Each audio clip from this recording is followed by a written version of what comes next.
Hello and welcome to round 9 of the 2020 Formula Virtual World Championship here from Indianapolis in the United States. My name's Bradley Downton, but unfortunately an emergency has popped up in the team, so I will not be commentating today, but it will be Lily Westwood and Robert Mathishaw. Today then, the drivers will be tackling 78 laps of the famous Brickyard here at Indianapolis, 3.925 kilometers long, lap record held by Adrian Simon, but Klaas van Snelheid won here last year. Can he repeat that? Let's take a look through the grid. Well, the Dutchman is in the best position. Van Snelheid starts on pole position, just edging out his teammate Nathaniel Powers in a Downton front row lockout. Van Snelheid on the hardest compound of tyre though. Powers on the mediums will be looking to get past early on, as will Adrian Simon in the Mathishaw Porsche then. He starts on the softs from third, outqualifies his teammate Ruiz for the first time this season, just ahead of Will Hoskins on the hard tyre, who completes the second row. His teammate Felix Perez lines up just behind him fifth, while Jean Matson put in a stunning effort for Ingram. He lines up sixth, completing row 3. Johan Halverson and Puccio Giordano make up row 4 just behind, both of them on the hard tyre, as are a lot of the field. We've got a few on the mediums and a select few on the softs, including Simon's teammate Enrique Ruiz. Disappointed with qualifying, down in 9th, easily his worst performance of the year. Ruiz will be hoping to make up a lot of ground early on, but it is very warm today. Carl Beckenbauer lines up alongside him, completing the top 10. The two Phoenix cars sit on row 6, both of them on the hard tyres. Zylander ahead of Sergio Alvarez. Once again this season, a strong performance from Zylander. We'll be hoping that converts into a race performance this time round. James Vazquez lines up 13th ahead of the returning Enzo Dominicali. A stellar effort from Dominicali in that Franklin to put it 14th on the grid. Gabriele Garcia lines up 15th in the second of the North Stars. Disappointing qualifying once again for Ocelot. Dominic Casavirinas is the highest of their cars in 16th position. Elroy Wagner, it was even worse for Lopez. He's the highest Lopez in 17th. Hunter Ryan lines up alongside him on row 9. It's Marcus Thunder and Nick Addison. The two have become rivals both on and off track in recent races. They line up together on row 10. We'll be hoping to come out on top against one another and not make contact into turn 1. Nikolai Milkovic lines up 21st in the Chima ahead of Lewis Ellington in the lead Arrow. Both teams making it through Q1 as Meteor and AMR both failed to make the race once again. Yukumi Takahashi lines up in 23rd ahead of Carson Davenport on the penultimate row of the grid. And at the back in 25th we've got Timo Kinnaman and very last place Alar Kanga. So I now hand over to your commentators Lily Westwood and Robert Mathishaw. As we look down the grid then, we've got Klaas van Snelheid on pole position with his teammate Powers alongside. We wait for a long hold on the lights. And it's go, go, go in USA. We've got a great start there from Klaas van Snelheid. Powers is up alongside. He's looking to challenge his teammate, going down into turn 1 then, braking hard. And it looks like Klaas is going to hold the position, but Powers sweeps around the outside. No, Klaas just holds on to that, and they're still side by side going through turn 3. And Powers has got the move done. He's gone around the outside of his teammate, and that is a crucial move on the softer tyres. And that he's going to be looking to soar away in this early stage. Meanwhile, it looks like a pretty clean getaway from everyone behind.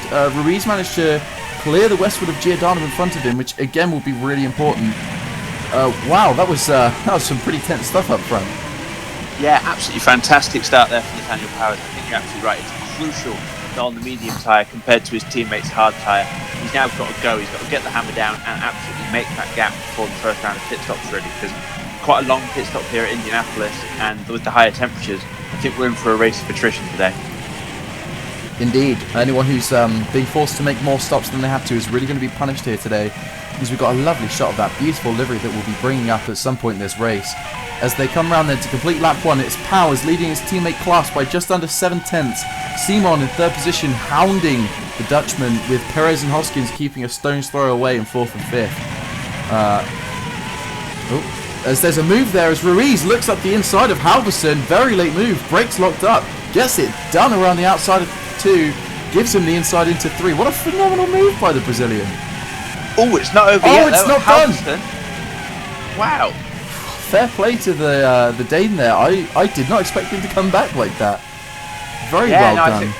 I think we're seeing the higher temperatures are already having an effect on the soft tired runners there. The rear's just not quite with enough grip. Bit of a teammate scrap there as they go Noah's Ark from, well, only from 9th to 12th. So not really Noah's Ark at all, is it really? As Kanga has got a great view of that. Oh, Kinnaman with a pretty spicy move past it. That's a bit of debris there. There's been contact. Yep. Someone's rear front wing end plate there. That's Dominicas Vernas, I think. Oh no, bad luck there for Lithuania. In fact, he's not got a front wing, so he'll be making a very early pit stop in this race. Looking at the Westwood battle there, that move was the second time that they were very close there. Because I think Beckenbauer was lining up Giordano on running turn 1 when we were looking at Ruiz battling Halverson as well. Absolutely, he's clearly looking a bit quicker. Oh, so we've got Ruiz up the inside again. He's trying it once more, not locked up this time. Will that help him keep his tire temps under control? No. Halverson doesn't even have the 5-sim back 3-3 here. Yeah, that move for Ruiz there, I think he just needs to plan it a little bit more because he gets the inside line. In fact, are we about to see what happens I believe to we are. Vernas So here? Oh, that's Vasquez going round. Yeah, that's...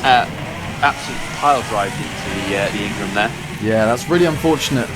Vasquez was unfortunate to get the spin there, but I've got to say that Vernas, you have to do better than that, really. I know he might have been unsighted, is all I can think of. We haven't seen his angle, but that was pretty poor. Difficult for the young Lithuanian, but unfortunately really putting paid to his race from the first moment, really. Absolutely, and that has put Ingram, who have already struggled to points this season, comparative really to their car's pace, really on the back foot, now in a one-horse race in the top 10. Absolutely. Looking up at the front though, Klaus van Snelheid on the harder tyre. Powers got past him at the start, but actually he's really holding on, and if anything, he slightly closed the gap after the initial stages there. And Adrian Simoin third on that soft tyre was going to have to make more pit stops, and he really needs to start making more progress than this. I'm not convinced that the Porsche guys have made the right call on strategy here already. So it's going to be interesting to see how difficult a day they're going to have. But yeah, Van Snelheid really doing a good job there, as is Will Hoskins on the harder tyre compared to his teammate Felix Perez, who also got through at the start. Yeah, look at that gap now. As you were saying, Klaus got it down to 3/10 briefly there. It's only, it might be just due to the natural fluctuation of the circuit, but yeah, he's definitely reeling in his teammate, and I just wonder if, like you were saying earlier, these temperatures really are so high that only the hards can really stay at a consistent level to be able to push.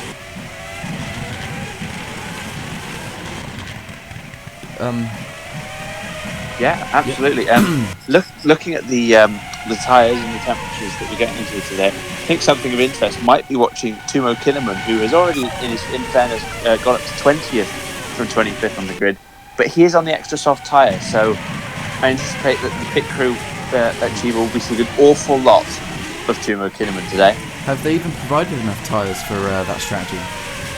Whoa, oh, Ruiz makes it past Halverson. He's got the move done through turn 2. Sorry to interrupt you there, Rob, but that is cleanly done. Like you said, he timed it, planned it well, cooled his tyres down enough, got the move done. Textbook stuff. Yeah, I have to say, third time lucky there for Ruiz. He managed to make the move in a slightly different manner. Yeah, going back to Kinnaman, could this be the first time we see an on-strategy double-figure stop race? Oh, maybe. We would need the stop within maybe one or the two next couple of laps, yeah. laps. So we'll keep an eye out for that. But wow, how heartbreaking would that be for Kinnaman if that's the case? Yeah, most definitely. Looking at the front, Adrian Simon just slightly getting closer towards Klaus van Snelheid, but nowhere near enough because he's obviously not making any time on them, still being behind. While John Matson in the Ingram really holding on quite well to the first cars there. They've slightly dropped off from the top 3, but Matson right up there still. I think they're on the hard tyre.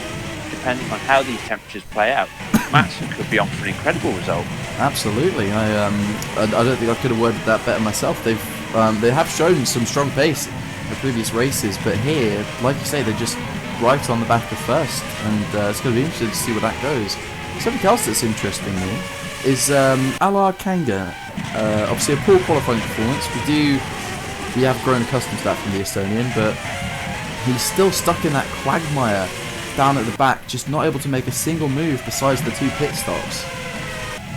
Yeah, Alar Kanga's season, or indeed most of his career, has been, as you say, qualifying session that's slightly below par compared to the talent that you'd expect, and then really he has to send out an expeditionary party after qualifying to it, and he'll just scale the leaderboard in the race, and he'll end up You know, he comes all the way from base camp. He reaches the summit more often than not, but he always gives himself so much work to do. If he can really get that qualifying performance working, then who knows where the limit is?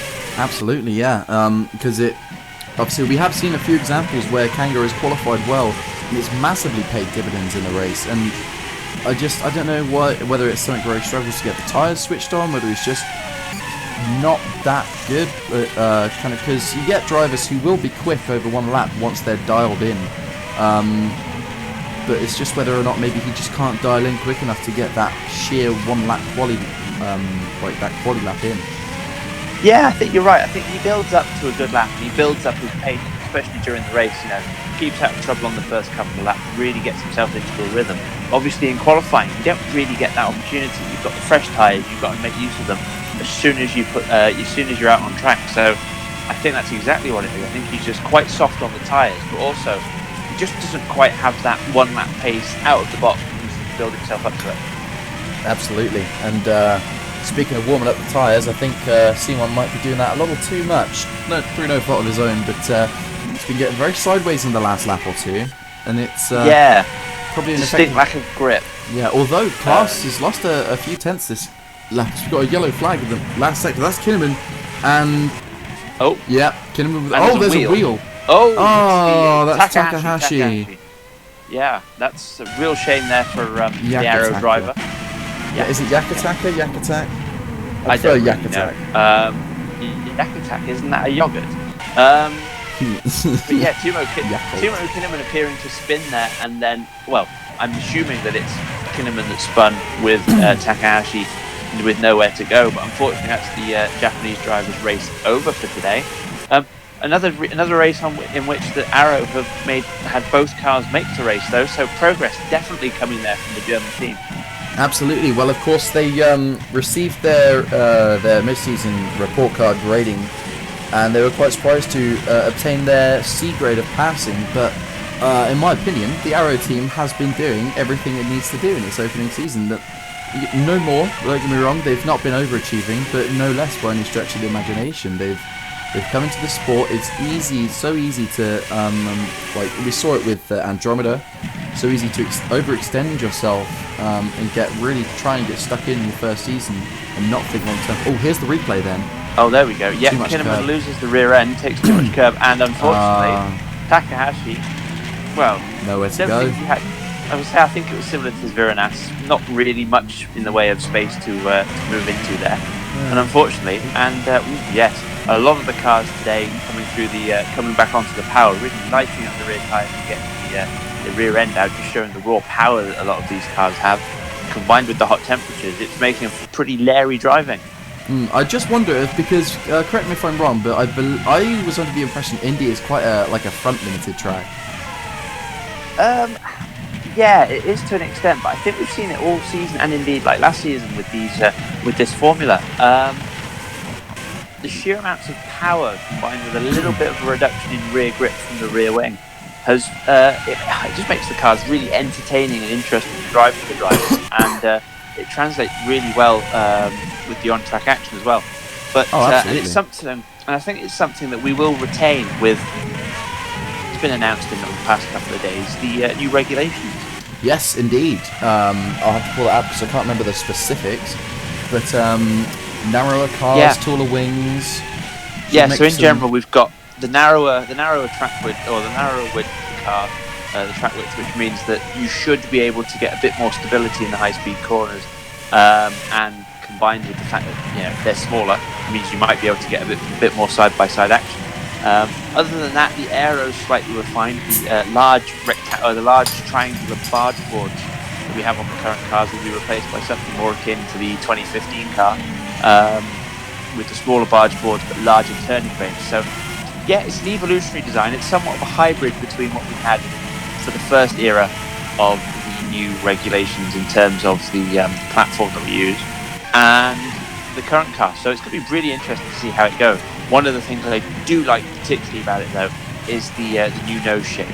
Oh, the new nose shape is so pretty. This one is like the current example is functional. It was designed with safety in mind first and foremost, which is absolutely as it should be. but they've seen an opportunity to just improve the aesthetic and also just the aerodynamic flow of this stepped nose. Well, it's not stepped nose, it's dipped nose, I suppose. What, a droopy nose. It's probably a droopy nose, I suppose. Anyway, they've seen their opportunity and they have taken it. And I agree with former Westwood driver Douglas Bacon that it does indeed look a lot nicer. No, I couldn't agree more. And also, I'm very impressed by the FBA have brought in a former Formula Virtual driver in Douglas Bacon just to lead some of the initial developments. Obviously, once the car has been, the initial regulations were developed with, don't forget, for 2021, more freedoms in terms of development from the team. Yes. So the initial base has been developed. They'll all get sent out to the teams so that the teams can put their own stamp on it and refine the bodywork, refine the aerodynamics, obviously stick their own all the custom power plants in. But having a driver to get that initial feedback on the regulations is absolutely invaluable. What they've managed to achieve is hopefully a car that will provide good racing like this car has, but it's something the drivers are really going to enjoy and really going to benefit from when they can push it over one lap in qualifying, but also side-by-side action in the racing. Absolutely. It's been a fantastic call, somewhat unprecedented from the FVA, and but I think it's been one of those just you don't see it often, especially in a setting, sports setting or motorsport setting, but it's just been kind of unanimously, like, what's the word I'm looking for? Praised. It's a really smart call, and I think Douglas Bacon is a perfect example of a driver that's good for that kind of role, because he's, at least when he was driving for Westwood, and also in his stint at first, it was a big slide there from Ruiz. His rears, yeah, there we go, into the pits then on lap 12. Yeah, that's at lap 11 then. Yep, so that's going to be a nailed-on 6-stop strategy for the Porsche runners there, and probably indeed the rest of the soft-tired runners. So that is Dominicus Zviranas, Lewis Ellington, and no, Takahashi's already retired. So there's going to be another 2 pit stops for the soft-tired runners any moment next lap. At least Zviranas will find himself in plenty of clear air this afternoon, the poor bloke. No, absolutely. It'll be interesting to see how well they can fight through the field, but I don't hold out an awful lot of hope of that being a winning strategy today. Oh, Kanga up the inside then of Carson Davenport, and Davenport tries to fight him back, and no, the Lopez driver makes the position and finally makes his first overtake of the race, 13 laps into it. Yeah, Kanga, I think, on that's a move that you would expect him to make relatively easily. And now he's only 4 seconds behind the works Porsche on, admittedly, 2 steps harder tyres. So, yeah, this one could still come to Kanga in one of the most improbable ways, but we've seen it before from the Estonian and indeed the Swiss team that he's driving for. He can do things that really nobody expects. So what's really key about that early pit stop though is that Klaas has been looking dangerous, and now he's a lot closer to his teammate. He no longer has to worry about, because obviously when you've got a car following you close behind, you cannot attack too aggressively because you just can't open yourself up. But now he can really open up the valves and give a good old go on. No, I don't want to say that. Yeah, I think Van Snelheid's just been sitting biding his time behind Powers, as you say. He can't make the move just in case that Adrian Simon just slipped down the inside. But now that he's got that gap behind, now that he has saved his tyres just that little bit. Ruiz there was looking for a little gap there up the inside of Davenport and had the door firmly slammed in his face. That was solid defending from the Portuguese.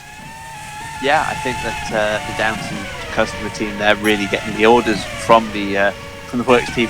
Whatever happens with the Porsche here, they're definitely not going to get any help from the back markers when they're coming through, even if actually they probably don't really need it because it's not going to be their day. But Van Snelheid, yeah, I think he's managed to save the tyres a little bit. Now is the chance he's going to get to really get to the back of Nathaniel Powers again, and it probably make the move just before the pit stops for the medium-tired runners.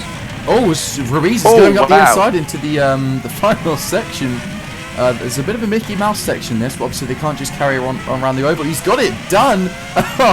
Oh, no, wait, Davenport's coming back around the outside of the final turn. There's always going to be driving into a wedge there because there's a car on one side and a wall on the other, and you don't want to hit either. There's Simon's up the inside now. I think that's Nick Addison. Yes, it is, and he makes the move on the Franklin, gets himself up into 17th place. Yeah. What we are seeing with the Porsches here on the fresh soft rubber is that they are definitely not front-ended. It's the rear tyres that are spinning So up it's quite on a question. We've got a yellow flag in the middle sector. It's out for a while. Oh, no, it's gone. Never mind. Carry on. Yeah, no, I think we might have had someone with a half spin. But yeah, the soft-tired runners, you're really seeing the front end is so pointy. Ruiz and Simon both able to point that. Don't forget, they've got a pretty good car underneath them anyway. They can point the front end anywhere they want, and it will just go there immediately. It's just a question of getting that power down to complete the move. And it's going to be an interesting day for those guys. They're certainly going to get plenty of overtaking practice, and the pit crew definitely going to be able to hone their skills a little bit as well today.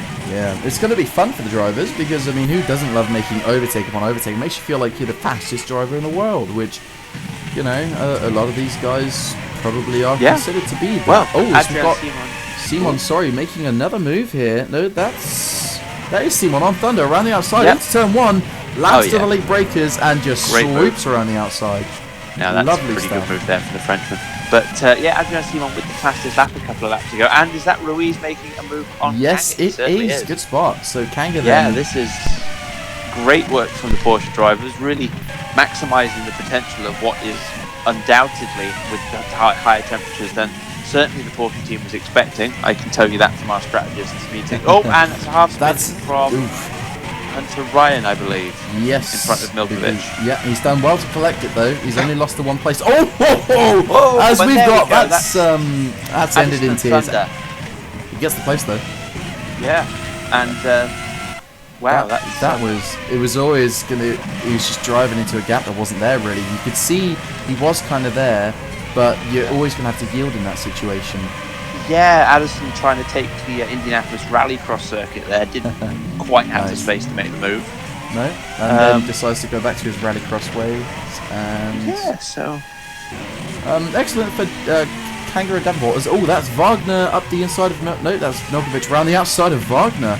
As we've now got Simon up the inside of Ryan. This is, oh my God, we're getting a lot of overtaking. I've got to say, Rob, like, don't get me wrong, the strategy has turned out to be a misplay because of, obviously, as you're mentioning, the temperatures being slightly out of range with what you predicted.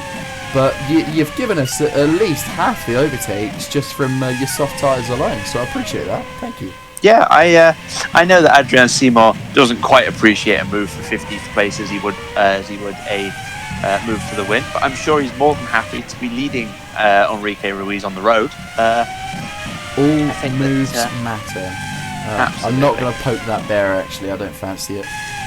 All moves do matter, except sometimes some moves matter more than others. I think we can all agree on that. Excellent way of putting it. I like that. Also, another thing I did like at the time was seeing the Lucas with the faster than Franklin on the back of the rear wing while they sit behind Franklin in the race. I thought that kind of tickled me. Oh, as we've got now then another move. Milkovic being passed by Seymour. Again. Up the inside, clean as you like. Milkovic smart there, doesn't fight it, knows he's not in a race with Seymour.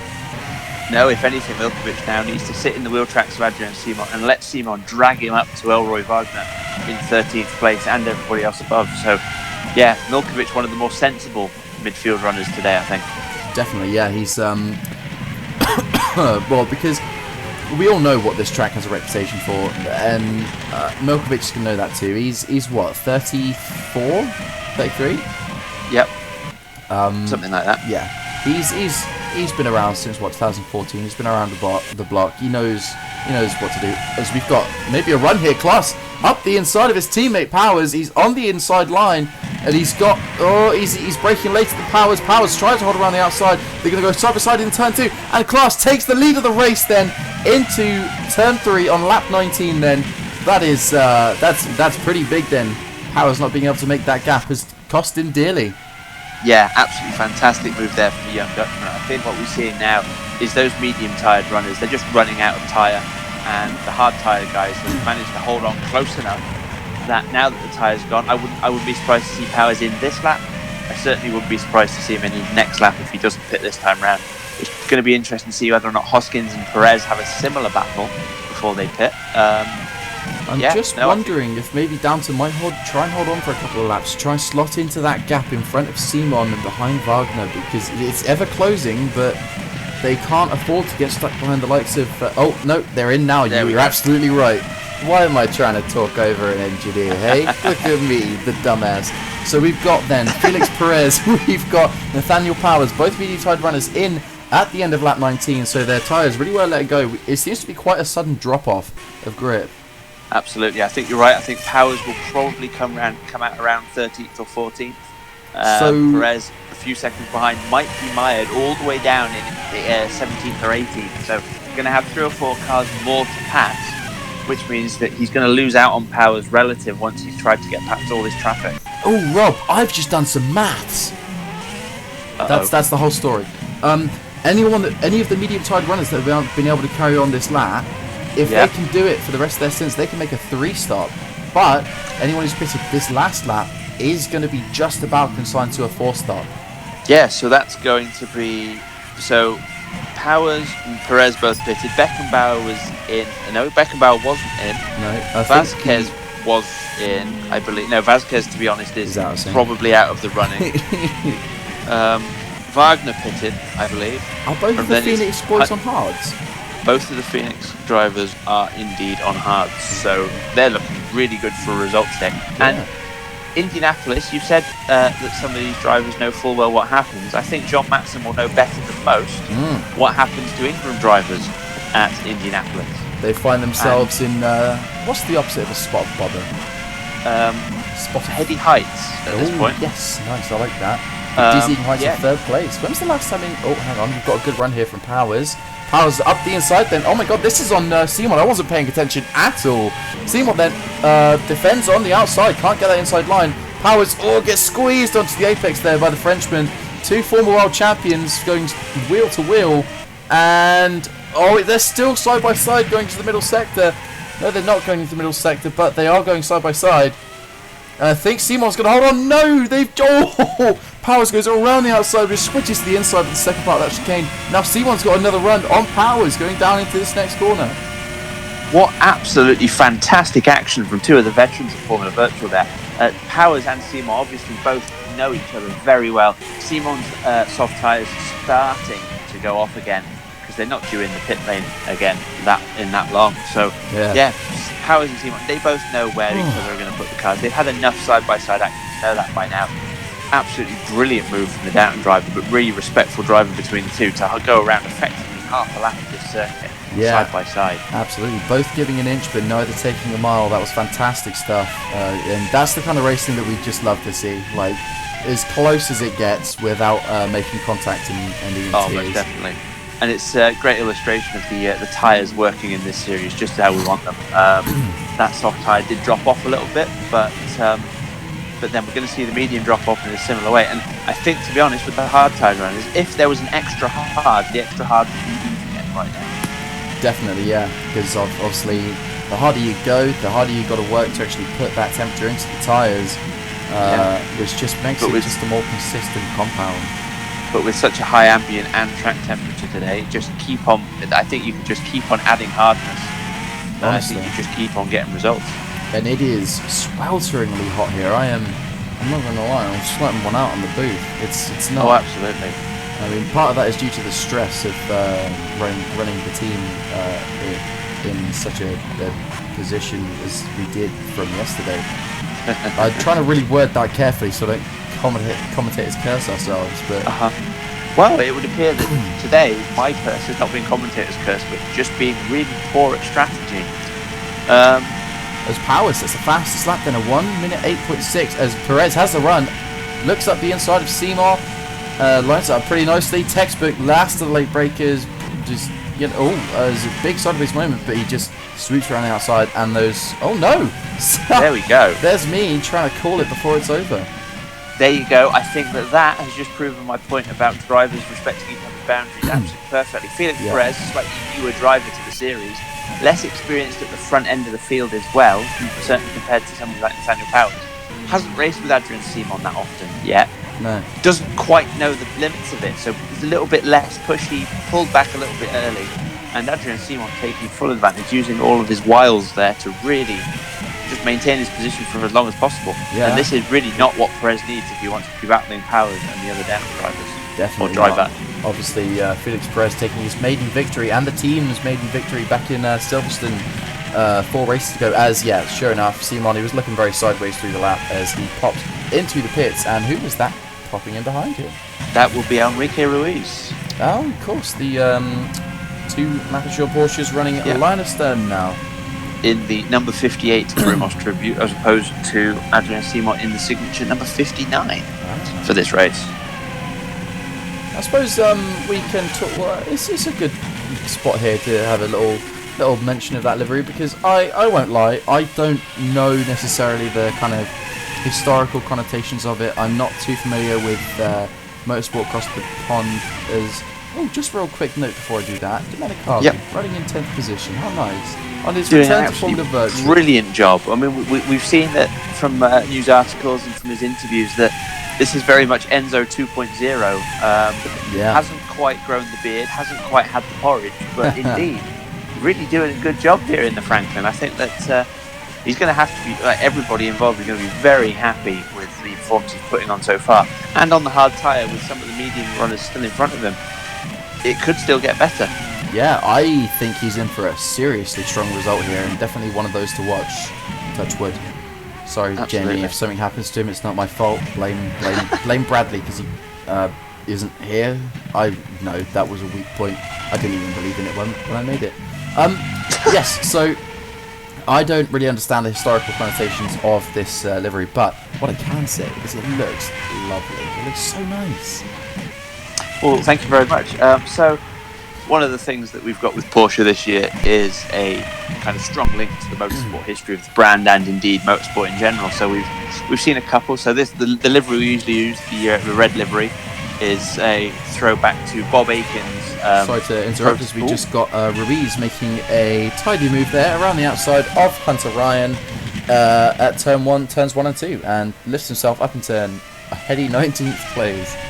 Yes, it's certainly not the run we were hoping to give for this livery the first time. But yeah, so we're running the Bob Akin Coca-Cola livery, tribute to American sports car racing with Porsche, and Brumos, another American legend in the Porsche stable. So they've won the Daytona 24 Hours numerous occasions. I believe in 1978, I want to say, with Hurley Haywood. Absolutely legendary brand in America, team in America, absolutely gorgeous, and they run this iconic white, red and blue livery. It's something that we're really proud to run here in the United States, and we can confirm that it will be running in Canada as well for the next round, because, well, certainly after this performance, we'd like to give it the send-off it deserves, but we were always intending for all the North American rounds that this will be coming in. So, as you were saying that, I think there was Adrian Simon there beating the fastest lap, setting his own of a 1 minute 1 minute 8.4. 1 minute 4.8. Could you imagine if he was lapping 4 seconds a lap faster? So we got Svernas into the pits. Cool. Yep. One thing I think that if he was lapping 4 seconds a lap faster, he'd still not quite be able to make the points this race. No, such a long pit lane, so punishing, as we were saying. He's in for a long afternoon. Look how skinny the wing setup is on those Phoenixes there.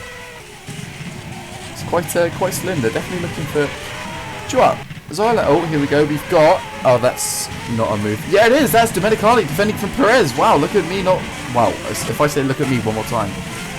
Yeah, Domenicali not really got a lot left to fight back with there. Just has to concede the position to the faster Perez. You know, that was never really going to be a fair fight. Perez, faster car, fresher tyres, softer tyres. As he now looks to... Yeah, he's lapped. That's really nice part. Yes, that's the car. What we're going to do is we're going to put an inset in the top right hand of the screen in a minute, and you'll be able to see Lily in full flow. The Phoenix drivers, 6th and 7th now. They keep going from strength to strength. Yeah, it's really nice to watch, and I got to say, Zylander once again proving that, because we've had not calls for his sacking so much as gentle suggestions of perhaps he might not find himself with a race seat before the year's out or by next year. I think he's once again proving that while he doesn't switch it on every race, nobody does, he has got it in him, because Alvarez is no slouch. We've seen the results he can put in, and he's kept Alvarez behind him. Admittedly, Alvarez is right on his rear, but Sergio just hasn't found a way past, whether that's team orders or just not quite having that little bit extra. I'm inclined to say it's the latter, because they are sticking with the likes of Halverson and Giordano. Yeah, Zylander is a driver that I've worked with quite a lot over the past few years as part of the DS Automobile program, and he's someone I do rate immensely highly. I think he's a supremely talented driver. Perez up the inside of Garcia, then going into the hairpin. That is clean cut. Yeah, clean as you like. Nicely done. Sorry. And with the 5-second gap in front, as long as there's no back markers in the way, while Powers is getting held up, there's the opportunity to make that time back. Yeah, definitely, because he's got 3-4 hard-tired runners immediately in front of him. Yep. Sorry, back to what you were saying. I can't remember what I was saying. Never mind, because it looks like Powers is about to make yet another move, although Alvarez has also got a nice little slipstream on his teammate. Not quite enough, though, as they break down now. Powers goes for a late lunge up the inside. Phenomenal stuff from the Brit. He's around the outside for 2, got the inside for 3. Surely he's got the position here.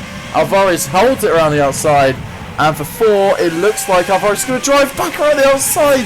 Oh, that is not what you want to do, as, sure enough, Powers swoops into that chicane and comes out ahead of Alvarez's Downton-powered Phoenix. Yeah, what you saw there at the end of the main straight is the Downton power plant and gearbox. Obviously, they've run in the same gearing as well. They are line of stern, no power between them, but then just that little bit more aerodynamic strength on the front end there under braking. Powers really managing to just launch the car in, holding it around the first sector. He's done a couple of times now this race. Gets the move done. I don't anticipate it being that long before he gets past Zylander. But really, the medium-tired runners, so Powers and Perez in particular, they're already 20-odd seconds behind their teammates, and that's despite the fact they're going to have to make 1 or maybe even 2 more stops than their teammates this race. I don't think the medium-tired runners are in the running for this. I can honestly see right now Hoskins, Van Snelheid and Hoskins in the battle for the win, depending on what goes on now. But really, for me, it's Matson, Halverson, Giordano and Zylander and possibly Alvarez for the podium. Yeah, honestly. As we've got, that is a China, that is Kinnaman. As we've got also Wagner looking up the inside, and I think that is Ruiz looking to get involved. No, that is Simon. He's just boxed in behind the back markers. He's got nowhere to go. On those fresh softs, he's got nothing to do with it because there's just no space. Ruiz is right on the back of his teammate now. This is what happens when you get mired behind the hard-tired runners. You can't really find a way past, especially if they decide that they're going to have a scrap, because obviously there's no blue flags in this situation, folks. Oh, that's class. That's the hard-tired runner. So we've got Van Snelheid and Hoskins both in lap 30, so that looks like it's going to be a very, very safe 2-stop strategy. So the temperatures today, we were used to them. Sorry, that was a fantastic overtake there from Ruiz around the outside of Addison. Wow, love that. Unbelievable. Yeah, it looks like they're the hard-tired runners, so they're nailed on for 2 stops. We're used to them by now only really needing 1 stop and potentially even going really deep into the race, but the temperatures today is not making that viable. As Powers makes his way then past Zylander up into second behind... when was the last time Westwood led a race? Make you happy. Go on then. Yeah, so Fuccio Giordano now leads the race for the United States V-Prix. How does that sound? Oh, it sounds fantastic. I love it. And there you go, the graphic confirming it. P1. Lovely. That has put the fattest grin on my face, and that obviously, he's still got to make his pit stop, but wow. Forgot what this felt like. It's all progress though, isn't it? It's absolutely brilliant. Not to blow my own trumpet, but we've been making some very, very rapid and solid progress up the field this season. Unfortunately, he's going to have to relinquish that. But to be honest with you, if you look at it, he's only going to come out I reckon he's going to come out in around 13th or 14th, which means that once you shake this through, he's still going to be net P5 or 6. Fingers crossed. I'm just hoping that that extra lap. That's Class, yeah, Class I'll make my mind Schnellheit. up eventually. He's clearing Alvarez there, getting that move done. Have the two Phoenixes still not stopped? Nope, they've gone an extra lap longer still. That's that could be quite beneficial because I mean you look at where the likes of Halverson and sure enough, so it looks like the undercut is worth a lot in clear air and Halverson. Oh no! Hang on a minute. Oh, I was reading the wrong bit of the graphic. Ignore me. Giordano's just been swamped by the works Porsche Matheshaws there. Yeah. I'll be honest with you though, I'm not convinced that if he comes behind them, the Porsche guys are going to give him that much of a fight because it's not worth it today. Absolutely not. I think. Look, we've got 4 Porsche powered cars running line of stern. Yes, about 10 positions down. Better than that. Well, yeah, but it's going to look a real nice photo when it gets posted on the site, you know? Yeah, you are very right. Once the 2 works cars have got past Elroy Wagner, it will be the Christmas card. Hey. And there we go. We've now maybe got both Giordano. Phoenix cars in the pit lane on at the end of lap 32. So it's not going to benefit them in terms of the number of stops they have to make. But I think the overcut today does seem to be relatively good. And yet they've fallen down to 8th, 9th. I reckon they'll probably fall down just behind future Giordano, in between him and to Ryan. Yeah, and they have really closed that gap up a bit as we've got Seymour up the inside then of Elroy Wagner around the outside for turn 2. Cleanly done. Ruiz going to be looking to line them up maybe next lap or into the final sector perhaps. And Giordano is right on the back of the lot of them. Yeah. And I believe that Giordano leading that lap means that Porsche are the only engine manufacturer to have had each of their supplied teams lead a lap this season. Yeah, no, I think you're absolutely right. I think that's just testament to what Porsche have done since joining in their first season. So the works team, obviously, arguably one of the fastest cars on the grid, as long as we don't put the wrong tyre on them. Yeah, well, even when you do, they are still very fast. It's just that they're too fast. We'll overlook that. They munch their tyres. But if you look at what Porsche customer racing in particular is, so the way that we've got it is we have the works team running with full Porsche Motorsport backing, and Porsche customer racing, of course, supporting the customer team, as the name suggests.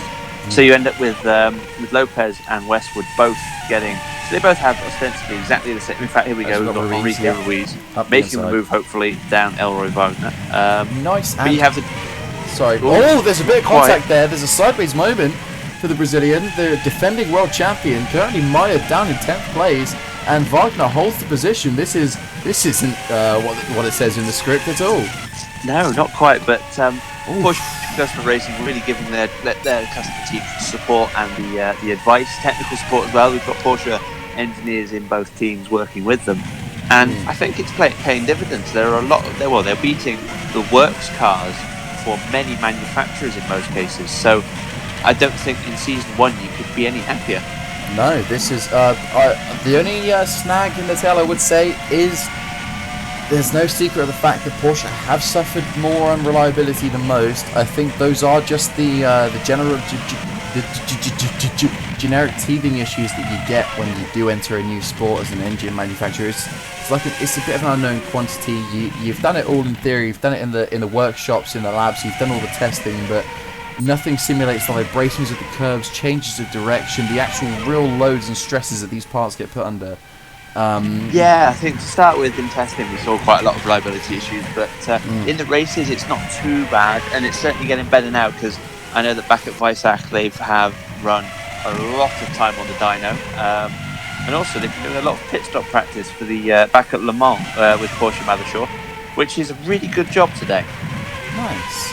I meant to as ask, they pit to 20th and 21st. but they did it so quickly. Yes, absolutely. I You meant to ask? a question. Is it obviously it's a dyno, but is it dynamometer or dynamometer?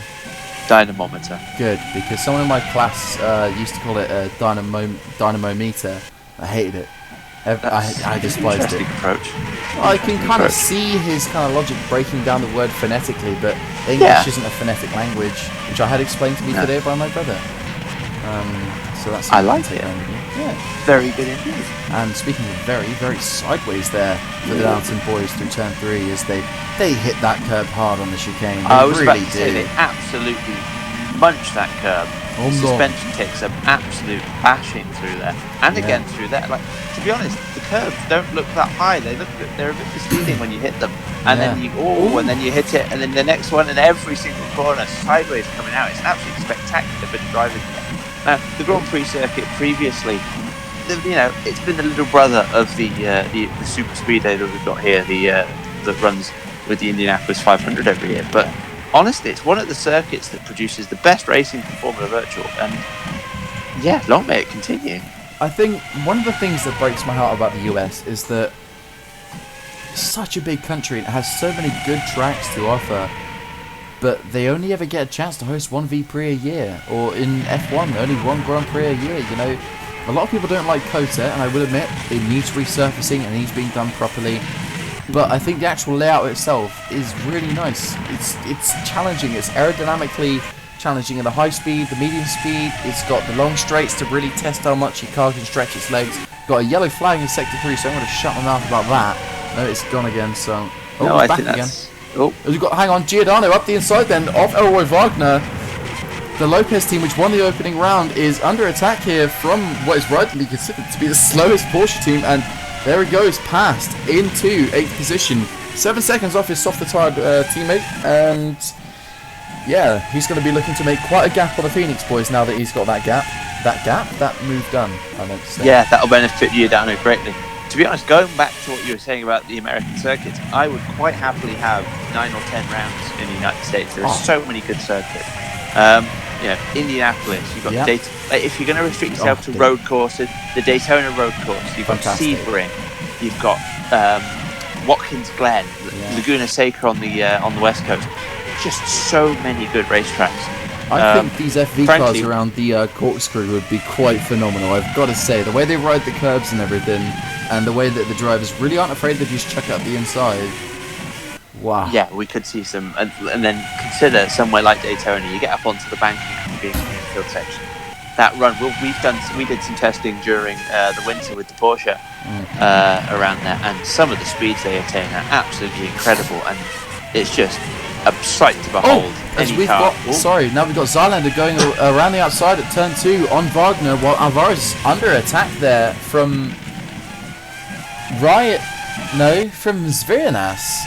Zvirinas looking to unlap himself then, as Garcia is going to use this to try and close in, and sure enough, look at that gap already. Giordano's got, back into the pits then. We've got Nathaniel Powers in the pit lane from the lead, giving Van Schnellheid the clean air now. So Van Schnellheid and Powers about level by the time that Powers makes his second pit stop, in the time it's taken Van Schnellheid to pit once. So I anticipate this being a good 45-second gap between the hard tyre and medium tyre runners from Van Schnellheid and Powers, and also Hoskins and Perez.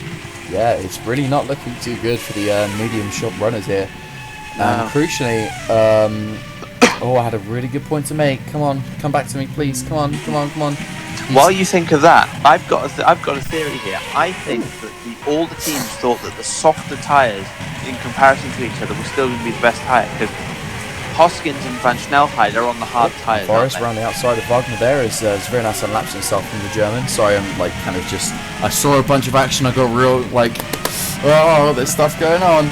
As Garcia's probably looking to emulate said moves, while his teammate runs a good 8 places ahead of him on the same strategy. He is on the same strategy, normally. Yes, but so you've got hard as compound compared to Powers and Perez. So Perez is the first ever winner for First Motorsport in Formula Virtual. Indeed. Nathaniel Powers, a multiple world champion.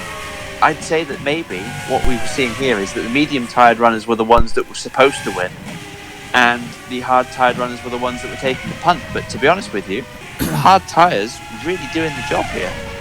I have to say, as we've got now, that is Powers looking for a cheeky move on Carl Beckenbauer here.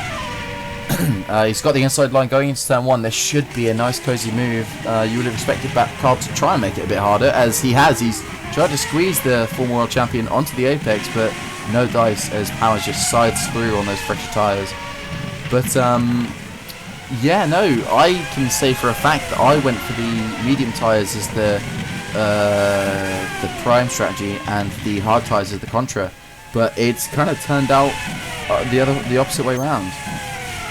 Yeah, That's Felix Perez going for a move now up into, what is that, turn 5? Go on. Yeah. Up the inside. That is a fantastic move. He's really on the curb there. Giordano holds it around the outside, but doesn't have the grip to get the acceleration out of the traction zone, and Perez takes that place off of the Italian. Good stuff. Good racing. Yeah, Giordano now needs to be careful because both of the Phoenix cars had a real turn of pace lately. So Zylander and Alvarez both right on the tail of Giordano here. Yes, obviously these two teams as well in a constructors battle. Westwood currently with twice the points haul of Phoenix. Phoenix stuck on 8 points, while Westwood have hauled a relatively impressive 16. This is pretty big for Phoenix, especially considering as we've got that is Carl Beckerbauer into the pits, obviously making his stint last. Another lap. Is that a classic F1 car there at the end of the pit lane? I believe it's a classic Indy 500 runner. I think that they've brought it out from the museum so that we've got it as a nice little display piece at the end of the pit lane. Do you reckon they'll let people, No, you can't have a go. I won't drive it. I don't trust myself, but they don't trust you either, I heard. Yeah, no, I have a bit of a reputation as a loose cannon.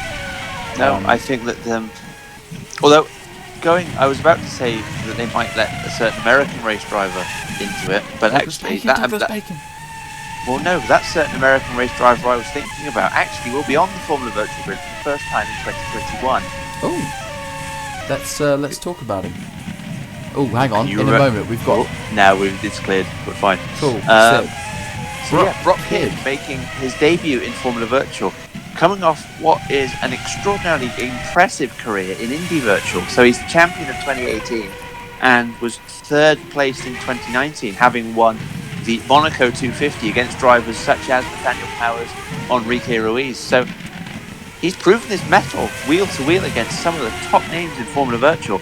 And finally, he's going to get a chance in the same series with North Star. So it remains to be seen how he's going to do. But I'm really excited to see what Brock Kidd can do. I personally think this is. So it might be a bit like kind of going like a bit of a stretch, bit of going out on a limb here, but that's a statement from North Star right there. They've stuck with their drivers. They've had probably the most stable driver lineup of the grid, besides maybe Downton and say Ingram for the last couple of years. Yeah. And they've made that decision. It's not an easy decision. It's never easy telling a driver you aren't meeting it. You're not good enough. You're not living up to expectations. You have to go. I mean, it's not easy for me. Garcia really was. Yeah, he's been very solid, but I think that his time has come. Yeah. I mean, look at him. He's almost. He's almost. Well, he's what 14 seconds behind his teammate. As we got Powers up the inside of Halverson there. Turns to the outside, turn 2. Nicely done. Sweeps around and takes that 4th position. But yeah, I think Garcia is a thoroughly decent driver. I just think that he lacks that certain something, that certain je ne sais quoi. And nice. Johan Halverson is one of the highest rated drivers on the grid now at the moment. I heard Series CEO Nick Morley saying that he was probably... He's up the inside there of Kanga there. Kanga's found himself in a fairly alright position compared to his starting place, as you were saying earlier. Yeah, Halverson was probably the second best rated driver by CEO Nick Morley earlier on in this week. Yeah. And that's a pretty good yardstick for Brock Kidd to have him to measure himself against. But to be honest with you, I think he's going to be there all the way. Garcia's been decent, but Brock Kidd could take the team to another level. And don't forget, he's joining, I believe, as part of the relationship with Ford Performance. So do well there, and really, there's no reason why Brock Kidd can't be in the American car at the front of the grid at the moment first. So you could have an American driver in an American car winning in Formula Virtual, which would be phenomenal. Because that does touch on something I really wanted to speak about, in this V-Prix, because it's so appropriate with the appointment of Douglas Bacon as the consultant for FEV or FVV. What is that? FA. That's something different. Keep it suitable for our in English. In English, it's the Formula Virtual Association, but it's actually the Fédération Virtuelle de l'Automobile. I like that. It's French. Because Beckenbauer fails to make the move there on Kanga. Again. Yeah. pretty shocking there from the German. We've seen this before. We saw this in Germany. He was super hesitant for about half the race to make any moves, and when he was finally getting them done, he was making really good progress up the grid. But to begin with, he just hampered his race too much and left himself out of range of the points on what was arguably the strategy to be on. Yeah, most definitely. I think Beckenbauer has been very solid, but to be honest, I think he's probably been outclassed by Giordano. Which I don't think many people expected. I didn't expect it. I thought they were going to be a lot more even than they were. I thought both of them would do well, and I think, to be fair, Beckenbauer is doing relatively well, but I think Giordano has been a bit of a revelation. Yeah, definitely. Well, if you look at their qualifying, for the most part, we've got Beckenbauer once again looking to have a nice run then on Alar Kanga, but doesn't do anything with it, just sits in the wheel tracks. Anyway, so when they both set their optimal laps, Beckenbauer and Giordano are practically inseparable on lap time, but Giordano's the one who's been consistently getting those stand-up performances, especially in qualifying, over his teammate. He scored what? I'm pretty sure Beckenbauer has scored maybe 2 of the points of our total 16. To score half of a quarter of a team's total points in a championship is not good. Did you just say half of a quarter? Yeah, I didn't want to say an eighth. Do you mean an eighth? I do mean an eighth. Good. So 12.5%. 12.5. Oh, yeah. Oh, nice bit of maths there. I like that. See, this is why this guy's got a degree and I haven't. Age has something to do with it as well, don't worry. Oh yeah, he's 40. Moving swiftly on, the Porsche Works team showing my degree was put to good use by pitting again. Oh, I shouldn't laugh at you. Please give me engines next year. It's fine. I mean, I'm having fun here. It's a good bit of banter. We enjoy it. Well, We love to see it. Yeah, every team has a bad race once a season. I've just chosen when mine was by accident. Yeah, 3 races ago, and now you've had another one. Well, we won't Now go I'm into that. for my life. You won't a little bit. John John on board. Yeah, sorry. Go Third place. John Matson in third place, doing an absolutely brilliant job. Nathaniel Powers, it's only a matter of time before he turns up, but to be honest, let Powers through. He's on the softer tyre, he's going to have to pit again. So I think Matson's almost nailed on for a podium already. And to be honest with you, Johan Halvorsen, something happens to someone ahead of him, this could be a absolutely fan favourite podium. Definitely. And also you've got the... I will admit, Giordano and Phoenix have fallen off this strap just a bit. I think we do see that a lot when we have the first pit phase. When we move past that, the faster teams are separated from the slower. But they are still definitely... They're 7th, 6 points, 8th, 4, 9th, 2... That's still decent points hauls for these teams, which are 8th and 9th in the constructors. They're finding themselves in a really strong position here, and I think, are going to be more keen to not squander it than to actually press on to find anything else. But as you're saying, Matson and Halvorsen in these midfield teams that are definitely capable of scoring points at almost every race, they'll be looking to take that risk because there is a realistic podium up for grabs. Yeah, I know how much you like a bit of Formula Virtual trivia. I have a question for you. Okay. When was Jean Matson's last podium, considering he's such a consistent runner? Oh, Jean Matson's last podium. I want to say... I hear you frantically typing on that keyboard. I would frantically type, but I don't want to hit the space bar and pause the live feed and get all confused. I'm going to say, 2018 Mexico. See, now that is kind of what everyone's thinking. He's such a consistent runner that, he's getting all these good performances for England. His last podium was in Spain, 2014 in the Team 23 Cup. No way! Yeah, it's an incredible stat. Bangs in 1 minute 8.3 there, lowering that fastest lap time there even more, proving that there is a lot of pace in the package of the Porsche, but not really on the right times. But so Spanish Brady's gonna kill me. Spanish V-Prix 2014 in fairness, back then it was a Grand Prix. Oh, as we've got Powers then up the inside of John Matson. Not yet. Not quite. He's trying to go yet. around the outside. There I you keep go, on there calling you it go. before it's done. No, Matson's no. See, this is the problem. You think everything finishes too early. Oh, I'm just so excited. I'm just used to things finishing quickly. Well, That's you a need to burn on find- me. Anyway, yeah. So yeah, John Matson's last podium was Spain 2014. But no, And what else happened in 2014 that was exciting for Ingram and everybody else involved? oh, Diego Campos, maiden victory for the team and the driver at this Diego circuit. Campos. Oh, also Westwood's maiden podium. You know, just gonna Yeah. fly my own flag a little bit. Timo Kinnaman, third Yeah, place. the 2014 VGPC United States Grand Prix. So we had Diego Campos, Enzo Domenicali, and Timo Kinnaman. So Kinnaman, unfortunately, having a bit of a long day with his multiple pit stops. Yeah. However, Enzo Domenicali proving once again he Yeah. goes really well around the Indianapolis Motor Speedway. Looking down the order here, there's some brilliant names here. Do you remember the season where Domenicali just wiped the floor with Giordano? Giordano had an off year, and everyone thought, "Oh, great, Domenicali's the next big thing. Sign him up." Yeah, he certainly benefited from the change in sporting or in technical regulations with the 2015 Scuderia Rossi. So, to be fair, he also won a race. So, and Yeah. he took multiple podiums. So, He was ultimately He's the certainly not a driving bad force driver. in their championship.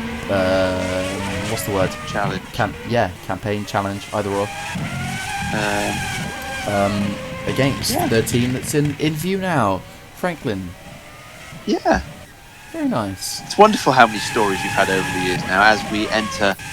What is this? Halfway through the 8th year of Formula Virtual. Yeah, so we started in 2013 when I was just I was just 15 child. years old. Yeah, I was still in school when this started. I was So- still in school when this started. I'm not that old. You're like 40, you've been over this. Yeah, well, I was still in school. It might have been illegal. His Skype username is SilverFoxDaddy69. Whoa, what? Not quite. Oh. It's 86. That's when I was born. Nice. No, not. That's not true either. Oh. Disclaimer.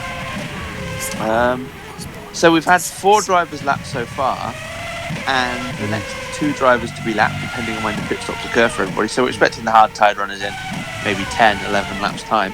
Adrian Simon and Enrique Ruiz ready to be lapped in the next 6 seconds of Klaus Schnellheit's time. Yeah, and I don't think that's going to happen considering the fact that they are matching the lap times of the leaders, although they will have to pit soon, won't they? That's my problem. Hey, at least that's one less lap that you have to do on these tyres. That's very true. Always look at the positive, silver linings and stuff. Yeah, this is the time of the race, so kind of almost 2/3 of the way through. I always like to have a little look down the order, see who haven't mentioned much yet. So we've got Milkovic. yes, we haven't mentioned Milkovic. So what I'll do, I'll go and run down the order, and we can stop in anyone interesting. So we've got Klaus von Schnellheit leading on lap 51 of the race, for Downton on the hard tyre, looking pretty imperious with a 9-second lead over Will Hoskins in the first. Nathaniel Powers in 3rd place, but on the medium tyre, meaning he's probably going to pop back a little bit. And we've got John Matson, the fan favourite in the Ingram, 20 seconds off the lead on the same tyre. But really, I think he's in a net 3rd position, so it's going to be a popular podium for Ingram if that happens. And then behind him, Johan Halverson, sort of 5 seconds back. Felix Perez on the medium tyres. Future Giordano, Thierry Zylander, and Sergio Alvarez, all really strong performances for their respective teams on the hard tyre, and Gabriele Garcia rounding out the top 10. But to be honest, the most impressive drive I've seen at the front, other than the top 10, has to be Enzo Domenicali in 11th. He's qualified in 12th, but really he's gone forward from there, and that's coming quite impressive to do in a car that ostensibly a lot of people are saying probably pace-wise might end up in Q1. Yeah, I mean, you know, obviously I don't want to kind of keep plugging my my grading series. Careful. But yeah, don't worry, I'm all good. I'm behaving myself. Franklin did receive a pretty mean grade of, I think they got an E in the end. Not quite an F, but they definitely didn't pass. But that is purely based on their kind of expectations of, you know, multiple world championships, being front runners, what, top 3 every year bar 2016? Yes, I believe that's correct. Oh, it's the first time I've got a piece of trivia right off the top of my head. Oh, hang on. Oh, first are sponsored by Jif. Isn't that the bleach company? No, but isn't it? Because it'll be gone in a jiffy. Well, it used to be called Sif. I believe that Jif that is sponsoring the first team is actually peanut butter. Oh, yeah, the Americans like that. What, peanut butter? Yeah. PB Well, I like peanut butter. I like peanut butter PB too. and J, man. I don't know, that's a... Oh, dear. I've never American. You really don't, do you? No. Anyway, what was I saying? I've got no idea. You've completely ruined the race. I have. I've just completely upset the flow. I think It's we need to almost red flag it and start again at this point. Yeah, at this rate, one of us might as well just be completely silent on the recording. I mean, well, Whoa. I'm going to have a harsh word with my sound engineer if that happens. That's all I'm going to say. Yeah, I can completely understand it. That's a little bit of... We've got Felix Perez taking a good look at the gearbox that First have provided to the North Star team as part of the Ford package. So, yeah, they're not really learning anything new, but at least he's getting a good look at it. Yeah. I don't have anything to add to that. But yeah, I'd imagine we're going to see him pass Johan Halvorsen on this next straight. You can see he's got so much more traction. I feel like this corner in particular, it's not really a traction zone, but with the power that these cars possess, like the sheer like torque. Oh, hang on, as we got, yep, sure enough, Perez up the inside, coming up to the braking zone now, off turn 1, later on the brakes, more grip in the tyres. Bit of wheel banging going on there, a little bit rude there from the works team to the customer team. And yeah, Perez gets that move done, but oof, that wasn't exactly a nice I'll let you through kind of situation, was it? Well, yeah, but I think Perez is slowly but surely learning how to be assertive and really kind of asserting his authority on those moves. So yeah, no, I'm quite impressed with that from Felix Perez. I think the thing is, and I think Klaas van Snelheid had to learn this as well. There's a difference between letting people know that you're there and you're not there to mess about, and being a dick. Yeah, that is very true. Yes. And a lot of the time, I think, for example, Klaas did used to be a dick, but he has gotten that back under control. He's calmed himself down, and he's become a much better racer for it. Yeah, I think that's certainly one way of putting it. That he was, as a teenager coming into Formula Virtual, I think that his way of initially showing that he wasn't intimidated by his teammate or indeed any of the other veterans around him on the grid was that he was impetuous and that he was almost dangerous or borderline dangerous in some of his moves. I think he's calmed that down a little bit, and yeah, he's learned to channel his kind of aggression and really asserting himself on the race in slightly more responsible ways. And actually, all it's done is really made him into a really formidable competitor on the grid. Yeah, because it's allowed him that ability to kind of it becomes less rash, reckless moves and silly dives, and turns more into refined racecraft that he can use to apply different tactics and different strategies when he sees fit. Yeah, most definitely. And I think that's what has given the Downton team the confidence to give him the strategy. So historically, Van Snelheid was always given the softer tired strategy relative to his teammate, because the team knew that he'd be the one that would make those risky overtakes and that would actually kind of progress up the field more. But now he's become that little bit more level-headed driver. They're quite happy to give him the harder tyre. They're quite happy to let the race play out as it will with the pace that he possesses, because they know that if need be, he can take that step back and not really take any risks unnecessarily. And I think today we're seeing that in full effect. Yeah, definitely. One thing I've realised, the way I was about to start that point off was like, oh, I'm not listening to you, I'm thinking about something else. That is like not what I was going for, but that arrow of Lewis Ellington is obviously on the fresher. Oh, did you see how sideways he got there through turn 2? That's a big moment there. I think he's really feeling the effect of dirty air, but really sticking onto the back of these guys. I think that's, something of an achievement in itself. Yeah, I think you have to look at him in relation to Zviranas at the moment. So the Lithuanian obviously had the problem that meant he pitted super early, but they're on the same tyres, and Zviranas still hasn't made it back to him. And you'd expect, I think, with that Ocelot, certainly with what it had at the start of the season, that it was at least going to be better than the Arrow enough that it would kind of reach Ellington by this point. But it hasn't really happened. Ellington's doing a really good job. Yeah. So we've got Nathaniel Powers and Felix Perez both in the pit lane here to make what I'm expecting to be their penultimate stop of the race. I think they'll stop with a few laps towards the end. So looking at where they're going to come out, they're going to come out in around 10th. Powers made it to lap 57. Oh, as Giordano's under attack from Zylander, then this could be for a pretty points-paying position here. Zylander's got the outside for turn 2, but he's not going to have that key racing line into 3. Giordano sees off the threat for now, but the French young driver there was really getting in there and trying to get his nose in. That was quality stuff. You might mean the Belgian. He's Belgian, I know that, but they speak the same language. language. But crucially, looking at the medium-tyred runners there, Nathaniel Powers in 8th position after the pit stop. Perez all the way down in 12th. So that's 3 cars in between now, all on the hard tyre. That's crucial. Yeah, I think that might just put paid, because obviously you got the 10. As already Perez makes that move on Milkovic as I'm watching the timing screen here. The 10 seconds, I won't say it's negligible, but it's manageable. But physical cars in your way, especially on those harder tyres, which, we've seen before, drivers do get held up behind these cars. That makes a big difference. Perez just has to pray that Powers doesn't clear these guys quickly, as Powers actually backs out there on the straight behind that Phoenix. Yeah, I think we're seeing again the damper power unit in both cars relatively equal.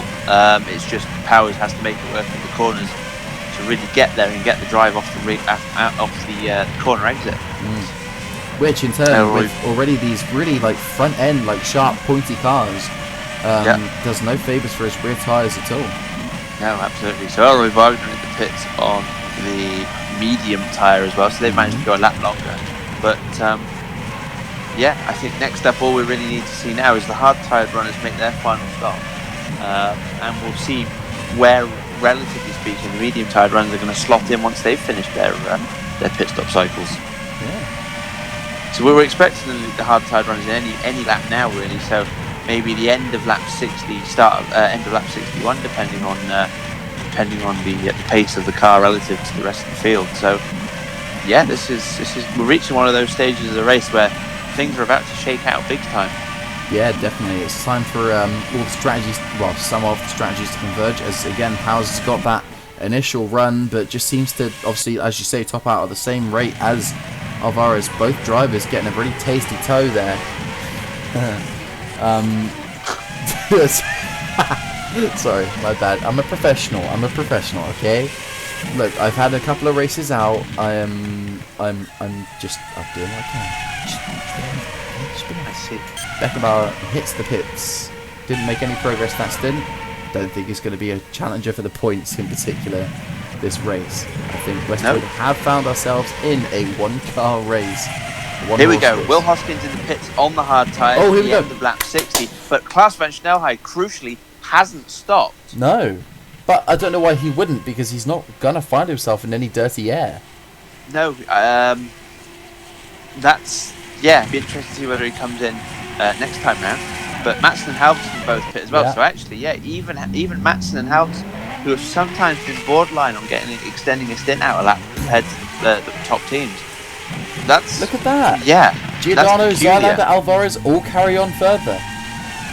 Yeah, so we'd expect them to carry on, but Van Snelheid should be using the tyres at least as much as Madsen, Halverson and Hoskins. So that 32-second lead, it'll be interesting to see whether that starts to plummet before he comes in, or whether he can somehow hold it. I mean, it's already a half second down compared to Hoskins.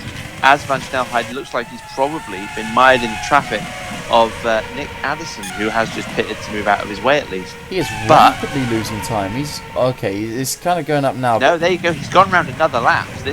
That's a dangerous That's 2 call. laps longer already, at least. Are they maybe hoping that those tyres just hold on a little bit more to what? Because obviously we've seen quite a severe drop-off now a few times with these tyres, and I'm just wondering if maybe Downton are trying to extend this stint here just to protect against that and the final stint at the end of the race, as we've got Powers just can't find his way past this, and this is crucial. Perez has caught him by 4 seconds now, 4.5, as we've got Giordano dives into the pits, but Zylander and Alvarez stay out, so that is going to be quite crucial, whether he can pull off the undercut and get a decent gap to the Phoenix boys. Powers is going to need to get this move done. He's losing time to Perez, but the Phoenix drivers won't want to lose any time here battling or even being passed by Powers, because they want to get in front of that Westwood. This is crucial for them to try and outscore the Bolton-based team. Yeah, so Klaus van Snelheid now lost 2 seconds since in the 2 laps he stayed out longer. I think I'm not convinced that this is their strategy play here. I think there's a problem somewhere, whether or not it's in the pit lane itself, with some of the equipment, because obviously both cars in each team have their own pit equipment, so they might be frantically trying to get power. Obviously they can't just steal Powers' equipment because, well, Powers needs it one more time. Yeah. So that's not going to work. Unless, as well, obviously each team knows how many tyres they're going to need during the race. And I think that Powers making the move. Yeah, and Alvarez gives him enough space.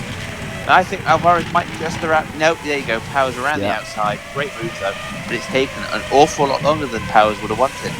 Yeah, and we've got some real gaps closing in then. So Perez is now just 5 seconds off of Nathaniel Powers as Gabriele Garcia comes into the pits. Matson lifted back up into 6th place.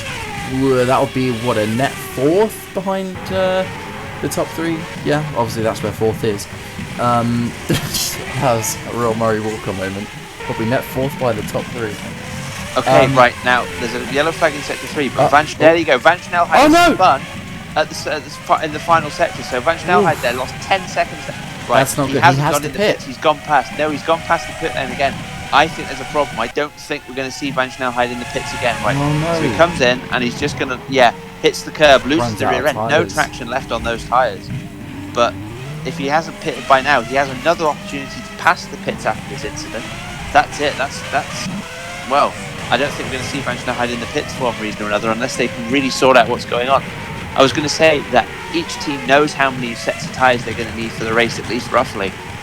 There may be that final set of hard tyres that they have prepared for Van Snelheid, it might have identified a defect in the tyre, or whether or not the pit crew themselves have got an issue with with their equipment, with the guns or something. But either way, Van Snelheid absolutely hemorrhaging time compared to Will Hoskins. I think we could. Oh, how many was up we the got inside there, Zylander. Sorry, I was like caught napping there. I was having a drink. Yeah, no, Powers, nice clean move up the inside of Zylander. He needs to get that done because he's borderline on doing another stop here. If he can extend this last, then he's fine. Oh, look at that train of back markers. That is not good. They can't. And he's gone around the pits again. We've got a yellow flag in the final sector. And there we go. That's failure for Addison. Nick Addison. Oh, no, it's Domenicali. Enzo Domenicali. He was running in the points at that point as well. So, oh my goodness. No. That is actually gut wrenching for the Franklin team there.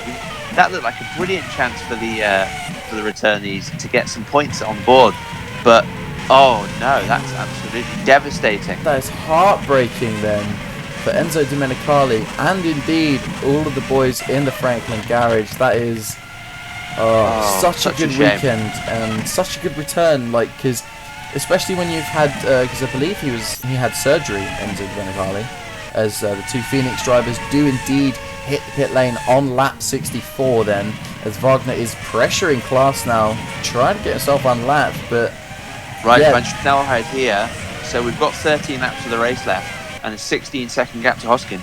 We're going to have to keep a really good eye on that gap, because I think it's going down at just over a second a lap, so by that reckoning, Hoskins will get there just before the end, but obviously as Van Snelheid wears the tyres thinner and thinner until they get to the campers, he's only going to get slower. This is not looking good for the Dutchman or Downton at all. No. For anyone that's kind of wondering how to imagine this, instead of thinking of it as a straight line of one catching the other, think of this as a very, very steep curve because it's going to get a lot worse for Klaas from here on out. Yeah, this is going to get exponentially worse here for Van Snelheid. And indeed, that was 1.5 seconds on that lap alone. That's tragic.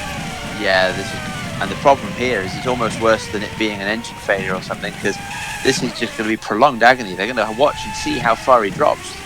And there we go, we've got Will Hoskins now full-on chase mode, really hustling the car out of turn 2 as he goes into turn 3 there. I think this could be, this is going to be an absolutely fascinating battle.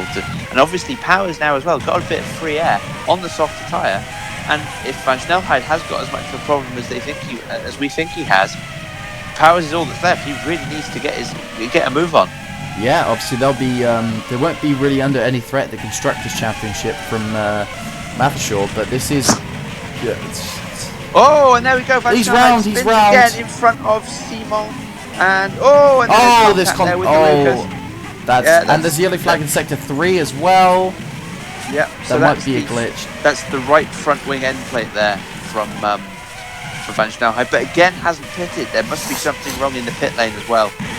Whatever's going on, because surely at this point, with damage on the car, they'd find a way to at least just repair the nose, even if the tyres can't be changed. So this is absolutely even if it means that they can as we've got right, so you've got Van Snelheid there, but you can see in the background already Will Hoskins. There you go. Yeah, here we go. It's only a matter of time. I think this could be a lap at most.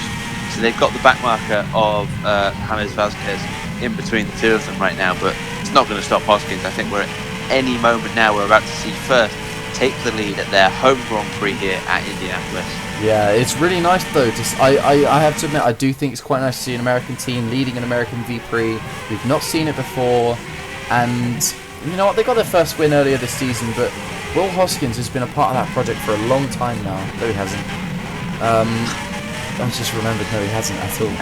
Will Hoskins... I think looking at the way that First have gone about their business in Formula Virtual as well, I think that they've been sustainable. They've taken it easy. They've kind of and there we go, contact there from Vasquez on the rear wheel of Hoskins. That's certainly not what Adam Blocker and the team on the pit wall need to be seeing at this point when they're about to take the lead. Here we go. It's only a matter of time. There's no ways. So there's the competition. Right in the wheel tracks, gets the slipstream, pulls out to the right hand side of Klaas van Snelheid, and he's up the inside. He's going for the inside line, but he's done it under brakes. He's got so much more grip on there. There you go. He's got so much grip. Van Snelheid couldn't even hold it around the outside there. That was textbook there from Will Hoskins. And now he's absolutely in the clear, because Matsson's the next car on the same tyres, 8 seconds behind. Yeah. Powers is going to fall back. This has fallen into the lap of Will Hoskins in first. The guys back at the factory in Charlotte, North Carolina will also be absolutely ecstatic here. Just absolutely brilliant here. Just thinking, if Perez is able to actually get a bit of a move on here and find himself in a more profitable position, and especially in this situation, Matsson's done really well to keep himself in contention. As we were saying earlier, drivers know what happens here. You can get some pretty fun results. We've not seen anything too wild here today so far, touch wood, but as Ruiz enters the pits for the gajillionth time. There you go, that says it all. Hoskins has just started lap 67 in that one lap since he passed the turn 1. 4.5 seconds. So if we take that 4.5 seconds and extrapolate it out another 10 laps. Yellow flag in the middle sector, going out for an extended period of time. Who's losing time? And there we go. Powers up the makes inside. the move. Again, fresh tyres. And Matsson, oh no, sorry, that's Vasquez going past again. Right, at this point, Van Snelheid, it's touch and go whether or not he's going to stay in the points, I think. Yeah, honestly, he's losing so much time. But I just want to think about this yellow flag in the middle sector. I can't see. Oh, hang on. Zylander, no! Oh, engine failure. So the damp power plant in that Phoenix has expired. Luckily, he's on the racing line. Oh, and there you go. That's a clout there from one. That's not Will Hoskins. No, that's Powers! That's Powers! That's his front wing and he's tangled up! Oh my goodness me, there's a green front wing end plate there as well, I think it's a light one. So I think Timo Kinderman is involved in that as well. Absolute chaos there. This is disaster. Wait, you're right, he's missing a front left end plate, I think, is John Matsson, which is odd considering the point of impact. Actually, it might be the angle. It was Timo Kinderman. Yeah. And Antonio Simon's now in the pit lane as well, so that's not good for him. But yeah, so Power's going to have to come into the pits and change his front wing, I believe. Matson's lining up to pass Klaus here for second. Yeah. He's just staying in the real tracks at the moment, staying cool, because I think he knows you've got a few drivers leaving the pits. Never mind! Launches up the inside under braking. Wow! There you go. Not a chance. And here goes Perez. The fact that Perez here can actually go down the inside there, where we've seen drivers kind of pull back. Yeah, that Downton at the moment has absolutely nothing with those hard tyres. So it's just like watching the LMP come up on the GT. There's just no competition. He can't fight back. He's got nothing left. Absolutely, and he's got the straight line speed, but as soon as they get into the corners, all you see is understeer and then oversteer on the power. It's just must be absolutely horrible to drive there for Klaus van Snelheid. So Powers in the pits with the front wing change comes out in 11th place at the moment. So yeah, Hoskins and Matson, Perez still to pit, Van Snelheid falling rapidly, Halverson in 5th place, net 3rd I'd say once he makes this move. Yeah, honestly, he's looking really good here. He's really good here, as I say it like a weirdo. Simon is not in this. I just crucially, we also have Nikolai Milkovic with Chima in 10th place. Ooh, hadn't spotted that. Milkovic doing bits here as we've got. Does that change Q1? Does that put Franklin Yes, that does. Because Franklin's best result after their points finish is a 15th position. Right, so that is absolutely major. Considering the fact that I'm still convinced that Klaus van Snelheid will fall out of the points, even with 7 laps to go, Milkovic could get multiple points here. Yeah. And that would obviously, Milkovic was the one that scored, I believe they scored their maiden points in Turkey last season. Yeah, this is good. This is the sort of race that's going to have major connotations all around the championship. Oh, Giordano's closing in on Halverson now as well. He's really reeling him in, stuck behind that stricken Downton.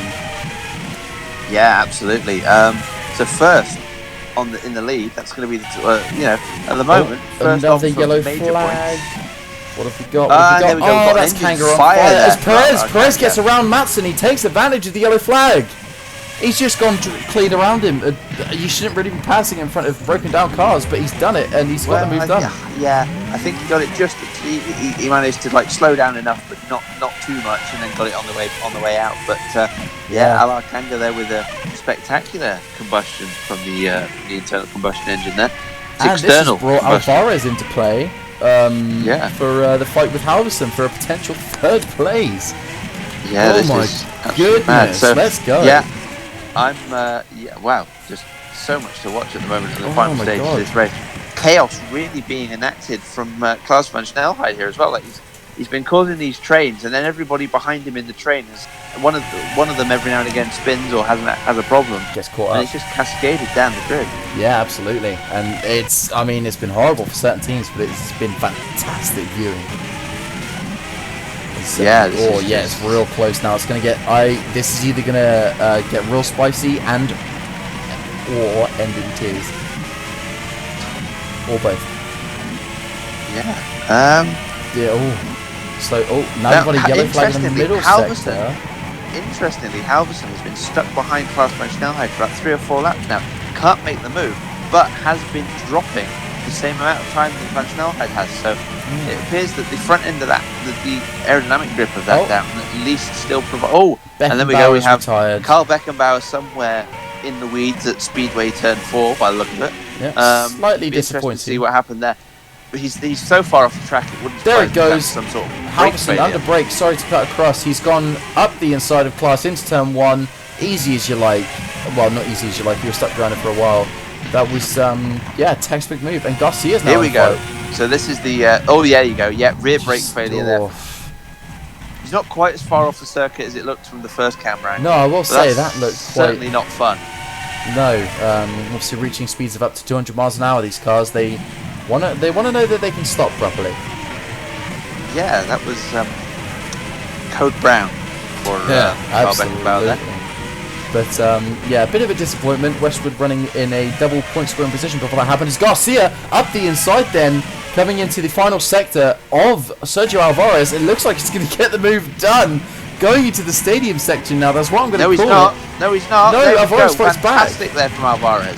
Very well Gets back measured. down No, the Garcia's but- going again. Oh, brilliant racing. Oh, no, there you no, go. and He there just he goes checked up. Oh, wow. Yeah, he just had to back out of it there because And that Alvaro's there with a decisive move through there because he's now got a few car lengths just to really hold on. That's really good work there. yeah, definitely. In fact, it's given him somehow a chance to attack Puccio Giordano here, going down to turn Oh, one. what a move. My screen has just gone completely off, and he's made the move, and he's passed, and he's found himself in 5th position. Took advantage of the distinct lack of grip there from Klaus van Snelheid. Giordano was almost, it's like when you're in the country lanes in the south of England, you're stuck behind the tractor and you're a couple of car lengths behind, and then somebody who's managed to come up from nowhere just takes everybody in one fell swoop. That was really good opportunist work there from Sergio Alvarez. Definitely, and he is already 2 seconds clear, and that is big for Phoenix. Obviously, they have struggled to really find themselves in any good point scoring positions this season, and wow, they're currently on for a net 4th position, maybe? I'm making some funny sounds, but yeah, I'll tell you. So look, whoa, and then big slide there from Enrique Ruiz. So looking at the retirees so far, Simon and Beckenbauer retiring, but Kinnaman still in the race, but still further behind on distance than them at the moment. Yeah, that's a sad state of affairs. But and there you go. That's just an indication of what's going on. So Ruiz obviously a lap down, letting the leader through, but really, I don't think he had to let the leader through as much as he had no option because the car's not really underneath him at the moment. Not particularly, is it? It's not looking. There we go. See, great move again from Garcia. Yeah, Giordano runs wide. And indeed, Klaus van Snelheid not really having anywhere to go. So, yeah, Garcia doing a really good job in these last couple of laps, making up 3 or 4 positions in, really short order. Giordano kind of not necessarily undoing all of his hard work this afternoon, but certainly, he was on for a potential P5, and now he's looking at P7, possibly P8 if he doesn't get this move done. He's only got 3 more laps to do it, and I mean he's shot himself in the foot a bit here with his hesitancy. Hesitant. Right. So we've got Klaus van Snelheid in 7th, 36 seconds off, 37 seconds off now. Nikolai Milkovic in 9th, 39 seconds. So how's this going to work? So we're going to see Milkovic on the back of these two very quickly. We're going to see Powers as well. Where's Milkovic going to finish? Is he even going to manage 8th? I think Milkovic can definitely manage 8th, whether it's because Giordano stays stuck behind Klaas or because Klaas loses positions. I think Milkovic is going to be nailed off 8th. Giordano then looks for the outside line. Klaas covers him off. As we've got Powers now looking up the inside of Milkovic. I think I might have made a wrong guess as he makes that overtake, gets it done. No, he doesn't. They're still wheel to wheel, and now he sticks it through turn 2. Nice outside line, and now the downforce of Powers is bearing down on these two. Giordano just too scared to make a move. Sorry to cut across you there. That's absolutely crucial. Felix Perez on the medium tyre, 76 laps over gone. He hasn't pitted. So could this be a historic 1-2? Oh no, there you go. He's now in the pits as they end lap 76. So that's later than I think we've seen them pit before. But I was convinced there we were about to see a first 1-2. That's a shame for the team, but I think in the grand scheme of things, that was always something they were expecting to happen. So Will Hoskins there in the lead, John Madsen and Johan Halvorsen up into third place, and Sergio Alvarez will take 4th. Nice! That is an incredible top 4. I don't think we were expecting that today when we were looking at the grid. And I think that really goes to show the importance of how vital it was to get that move done early. As now Giordano looks to the inside, but has actually hampered himself a bit. He gets that was late on the brakes there from the Italian. Powers walks through the open door, as does Milkovic. So down to 10th, but up to 9th again. And Milkovic gets it done. He's into 9th. I mean, I don't see him gaining or losing anymore. No, but 2 points for Chima. That's absolutely critical. Lifts them right out of Q1, and I believe that will put them up into 10th. Maybe no, not 9th. No, 10th place. Yeah. Yeah. So we've just started the last lap of the race with Will Hoskins. He's coming through the 3rd turn now. I mean, it's one of these races. It's kind of fallen into his lap a little bit. But he had to be there, and he had to be good on the hard tyre. The first team haven't really put a foot wrong, even with Perez. It looked like that by the end he was going to be the best. Perez might be on to take that 4th place. He's done it. Perez has taken 4th position. He has done. Absolutely brilliant. Wow, what a race we've had today though. We've got stories up and down the grid, but ultimately there's going to be one winner, and he's about to turn into the final sector, and that's Will Hoskins. And after their maiden victory earlier on this season with Felix Perez, and then we Giordano under attack. Sorry. Yeah, action going all the way through the field, right to the very end of the race there. Powers taking 7th position ahead of Puccio Giordano. So there we go. Will Hoskins around the final corner, and here we go. They're going to win their home race. It's First Motorsport and it's Will Hoskins, and they take the victory. What a fantastic performance from First after a race of attrition throughout. But Jean Matson, 2nd position yet again in Ingram, with a wonderful fan favourite performance at the United States V-Prix here at Indianapolis, and capping what must be one of the most popular podiums in living memory in Formula Virtual. Johan Halvorsen taking 3rd place for North Star, 2 Ford-powered cars on the podium, and Felix Perez capping a wonderful day for the first team with 4th place, and Sergio Alvarez, an absolutely incredible performance for Phoenix in 5th, with Gabriele Garcia, again, another strong showing for Ford all around here. Big gap to Nathaniel Powers further back in 7th place. Puccio Giordano takes an impressive 8th, but Nikolai Milkovic in 9th there, pushing Franklin into Q1. Will Klaus-Van Schnellheid take the 10th spot? I think he does just about manage to hold on to points. But today it's Will Hoskins who takes the victory for First, and what a race we've had today. I think that is absolutely unquestionable. And today, first our first once again. Boys from Charlotte, North Carolina will be absolutely ecstatic. And yeah, they've won their home race. What a performance, what a day. The Star Spangled Banner will be playing loud and proud today here at Indianapolis.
So there we have it then. It's Will Hoskins who picks up the pieces and takes a home win for First here in Indianapolis. Jean Matson takes his very first podium for Ingram 6 years after joining the team. That will be a very, very popular one indeed, as Johan Halvorsen completes the podium. Powers and Klaus-Van Schnellheid, the long-time race leader who really had it sewn up, does pick up 1 point. Ruiz takes the fastest lap, but it was a disastrous day for Matthew Porsche. What does that mean in the Drivers' Championship then? Well, Ruiz still leads. The gap to Powers is down to 13 points. Will Hoskins has taken himself up from 5th to 3rd. He's now just 25 points. That is a race win off the lead of the championship. Brilliant result there from Hoskins, and First will be hoping to carry that momentum forwards. Nikolai Milkovic, with his 9th place finish, gains 9 places in the Drivers' Championship, but that has bigger ramifications in the Constructors then. It's still Downton that lead with their whopping 7-point haul today. They're now 9 ahead of Matthew Porsche. First are only 14 back, so it's now 3 for the championship lead. North Star move ahead of Lopez, Ingram ahead of Ocelot, and Chima ahead of Franklin to put the former champions into Q1.